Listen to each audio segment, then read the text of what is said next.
How long does a drug-related DUI case typically take to resolve?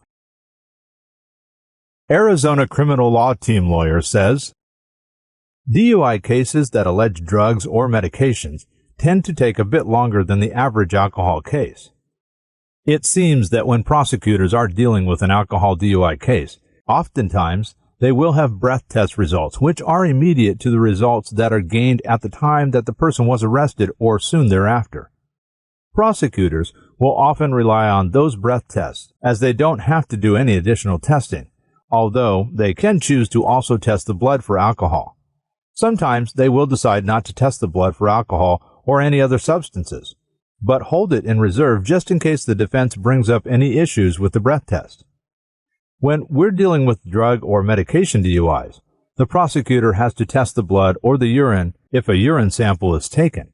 We don't have an equivalent to a breath test as we do with alcohol DUI cases.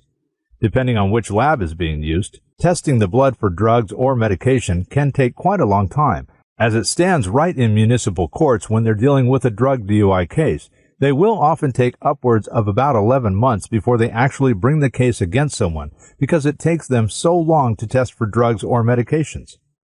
When we are dealing with illegal drugs, once the case is brought, it can go a bit faster simply because it is rare to be able to negotiate down a DUI drug case to something like the case being dismissed, reckless driving, or maybe attempted DUI. The reason why is because it's so simple for the prosecutor to prove their case.